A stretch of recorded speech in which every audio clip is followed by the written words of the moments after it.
Not afraid of you, pig! Put it down! I'll kill you! Now at 6, new body cam video shedding light on the moment a man allegedly attacked a Portland police officer. We'll walk you through what happened. Plus, the county knew he was a convicted felon. I didn't know. None of our business. None of our businesses know. A local bar owner fed up after what he says is an uptick in crime in the Pearl District after 3 women were shot outside his bar, while he blames local police for being soft on crime. and what's next for the Thorns after a scoreless draw against Angel City? A look at their standings and when you can watch them play next at Providence Park. Coming up is your news as Sunrise starts right now.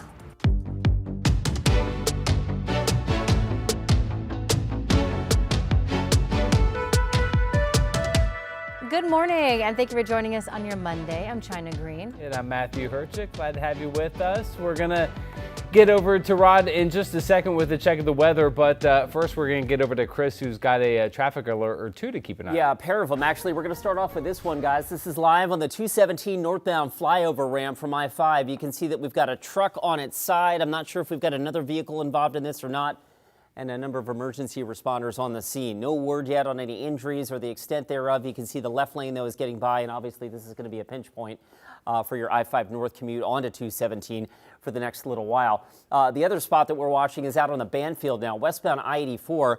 This crash out near 58th Avenue, Providence Medical Center, kind of off in the distance to the left here. You can see the center and the right lane is blocked, and traffic now is backed up about 2.5 miles out to the 205 ramp. So you're going to need an early start or maybe skip that and try getting on I-84 from Sandy Boulevard. That drive has jumped up to 31 minutes now to get you in from Troutdale. Guys? All right, Chris, thank you for that. Weather-wise, we're great. It's dry out there. It's quiet. We have a passing cloud deck up top, 45 degrees, mostly cloudy over our state capitol. And here's a look at those clouds over downtown Portland. Otherwise, very pleasant outside, 50 degrees out at PDX. So here's the bus stop weather. Be about 60 at noon. We do believe these clouds will pass, and then we'll eventually get into a mostly sunny afternoon. I have us right about 67 at 3 o'clock as the kids are getting out of school. That's your update for now. Rod, thank you. We are following a developing case here in Portland after a man was arrested for attacking a police officer. Portland police released body camera video of that incident Saturday. Now, the incident itself started Thursday night around 11:30 when a woman called saying a man broke into her home with her children inside near North Overlook Terrace. She said before she chased him out, he threatened to kill them all. Officers found him near Overlook Park, but he fought back when they tried to arrest him. Not afraid of you, pig! Put it down! I'll kill you! Put it down! I'll kill you! No, you won't! This I won't!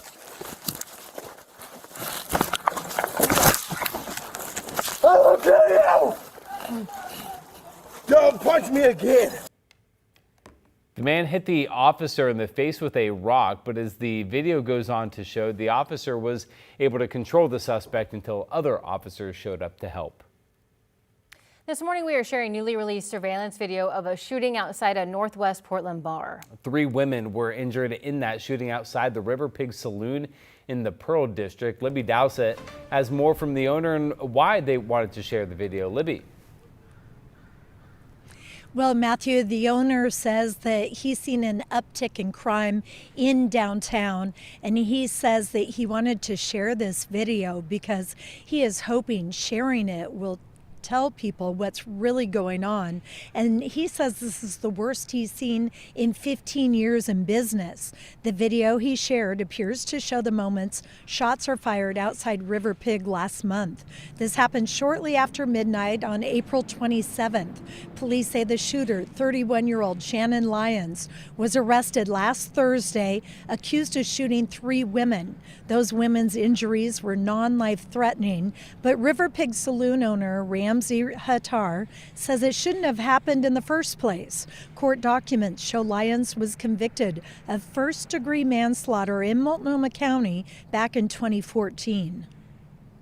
The county knew he was a convicted felon. I didn't know. None of our business. None of our businesses know. But he's allowed to be on the streets carrying a weapon. I mean, obviously illegally, but still.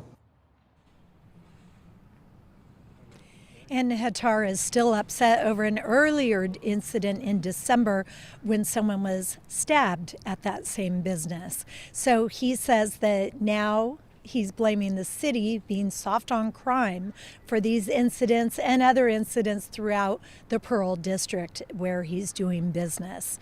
Now, Lyons is set to appear back in court on the 26th. Back to you guys. Libby Dowsett reporting live this morning. Thank you, Libby. Meantime, we're learning more about last week's shooting in Wood Village. The Multnomah County Sheriff's Office says the victim is a 13-year-old girl who remains in the hospital.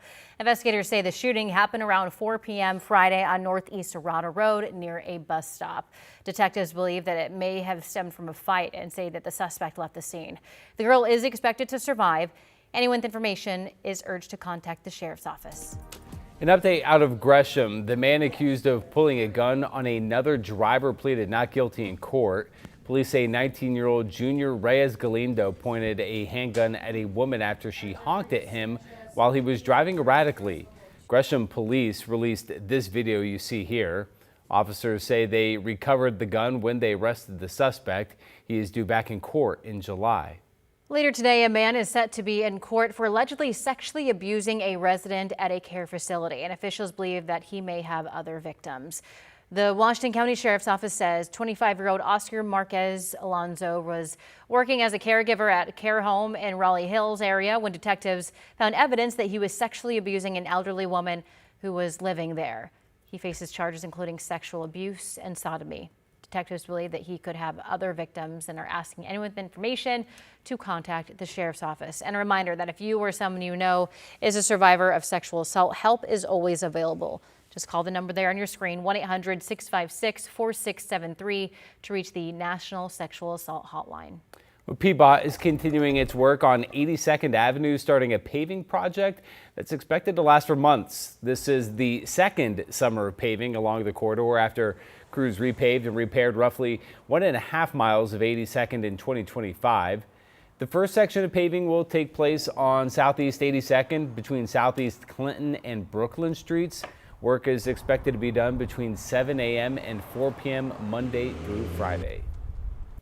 Well, the Timbers took on the reigning MLS Cup champions last night in Miami, and it was a major performance for James Pandemis, who has 7 saves, keeping the match against Inter Miami close. That includes this play here with Lionel Messi went up for a free kick, and Pandemis reaches to knock it away. But 31 minutes into the game, this is the free kick here. 31 minutes in, though, Messi would eventually score. Miami ended up outshooting Portland 22-16, taking 9 shots on goal while the Timbers only had 4. Miami won the game 2-0. Head coach Phil Neville explains why this match was different. We need our big players to score goals, and this game was about the big players scoring goals, and I felt that was the difference between the two teams. Their moments they scored, our moments we didn't, and but I thought we dominated the game in terms of possession.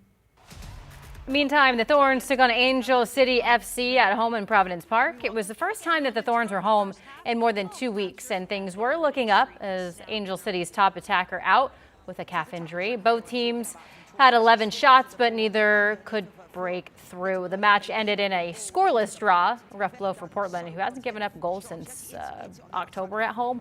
The Thorns dropped to third, just 1 point behind first place San Diego. Next up, the Thorns take on Bay FC at Providence Park on Wednesday. Well, it's 6:09. Time to get back over to Rod for a check of the forecast. Should be a beautiful week we've got in store here, Rod. Yeah, comfortable. We're going to be warming back up to 70 or better, maybe some 80s down the road, but not getting hot. So really comfortable weather. The forecast is now back to being all dry after we had those Saturday showers. Had some reports of hail Saturday. Had a thunderstorm in the Yob out at PDX Saturday as well. Here's a look at our cloudy skies that are, you can see the clouds here, they're just kind of passing overhead. This is expected to see those clouds pass and then be more of a mostly sunny afternoon coming. But for now, a lot of cloud cover here. Seaside Live, 46 degrees, calm winds, similar scene really with a lot of cloudiness out through the gorge as well. This is the Oregon Veterans Home camera out in the Dalles looking at the dam, the Columbia River. 52 is the temperature.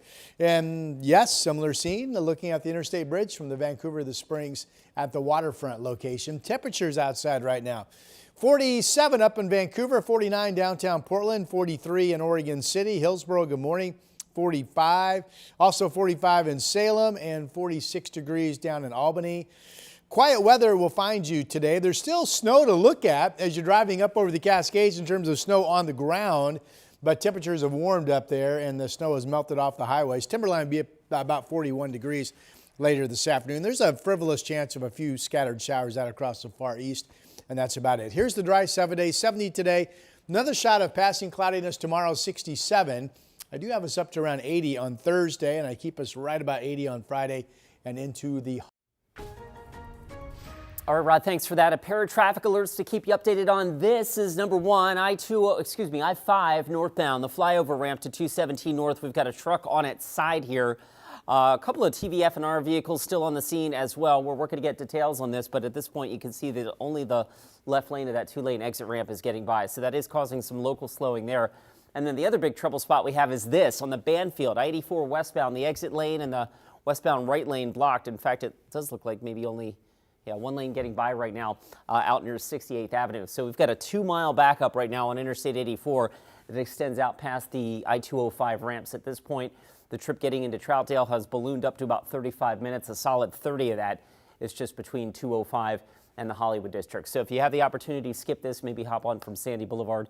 That'll save you some time. The Banfield's going to be a little bit of a trouble spot here for a bit longer. China, back to you. Thank you, Chris. Well, tomorrow is the Oregon primary. Election officials say that it is now too late to mail in your ballot, but you can still put it in an official drop box. County election offices will also be open from 7 a.m. to 8 p.m. tomorrow. So be sure to join KGW tomorrow night for live special coverage as results start to roll in. Join our team of reporters plus a panel of experts as we dig into what it all means and set the stage for November. That's tomorrow night at 8 o'clock only on our free TV streaming app, KGW+.